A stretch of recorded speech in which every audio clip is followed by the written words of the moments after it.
देखो पिछली क्लास में हमने आपको षोडश वर्ग कुंडली के विषय में बताया था। 16 प्रकार की जो कुंडलियाँ होती हैं उसके विषय में। तो उनमें से पहली कुंडली आप सभी जानते हैं जिसे हम ग्रह कहते हैं। ग्रह यानी कि लग्न कुंडली होता है। दूसरे को होरा कहते हैं। तीसरे कुंडली को दृष्टान कहते हैं।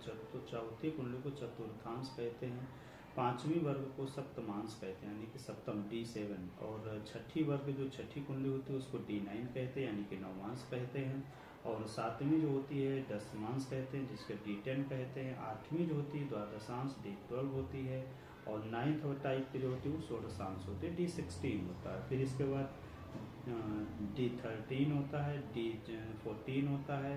इस तरह से कुंडली को मिलाते मिलाते सब 16 प्रकार की कुंडलियाँ बन के तैयार होती हैं। तो उनमें से आज हम दूसरे टाइप की कुंडली जो हम बता रहे हैं इसको हम D2 या होरा कुंडली कहते हैं।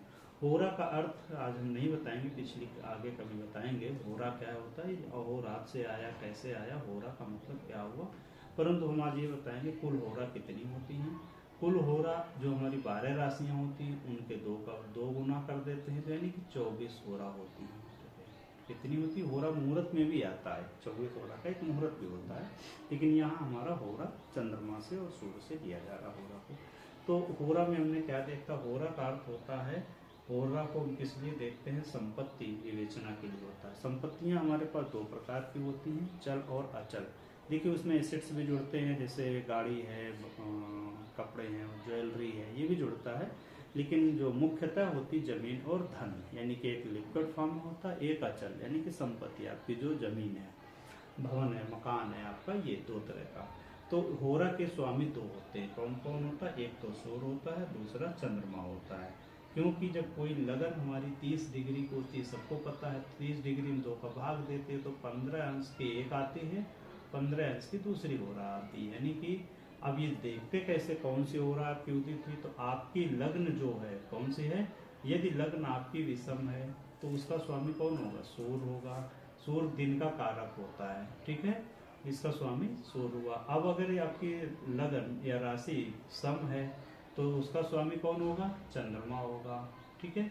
अब हम ये कैसे देखें? मान लो किसी जातक की जन्म पत्रिका में मेष लग्न उदित हुआ या मेष राशि उदित हुआ, तो मेष राशि, यदि मेष राशि 0 से 15 डिग्री तक है तो ये कौन से होरा हुई? सूर्य की हुई। यदि यही 15 से 30 डिग्री तक है तो किसकी होरा हुई? चंद्रमा, ठीक है।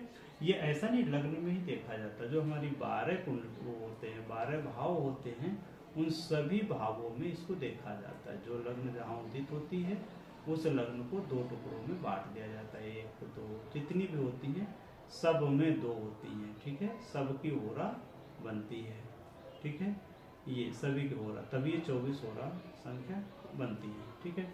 अब आपको बात समझ आ गई होगी कि हमारी जो राशियाँ होती हैं उन राशियों के प्रथम 0 to 15 डिग्री के अंश तक यदि सम राशि है तो चंद्रमा उसका स्वामी होगा, और अगर विषम राशि है तो सूर्य उसका स्वामी होगा। सूर्य हमारा अचल संपत्ति का कारक है, चंद्रमा हमारा चल संपत्ति का कारक है, ठीक है। इस तरह से हम होरा लग्न को देखते हैं। होरा से हम किसी जातक की संपत्ति के विषय में देखते हैं, ठीक है। तो अच्छा, होरा के स्वामी कैसे होते हैं? जो सूर्य होता है उसके स्वामी देवियाँ होती हैं। सूर्य का यानी कि दिन का जो है इसकी देवियाँ होती हैं, देवियाँ। अब 9 देवियाँ हैं जो भी कुछ है, और इसका स्वामी पितर होते हैं। कौन?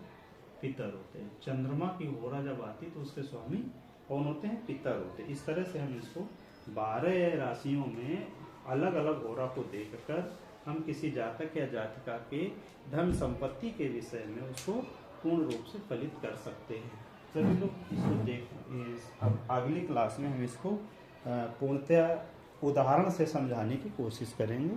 धन्यवाद सभी विद्यार्थियों का।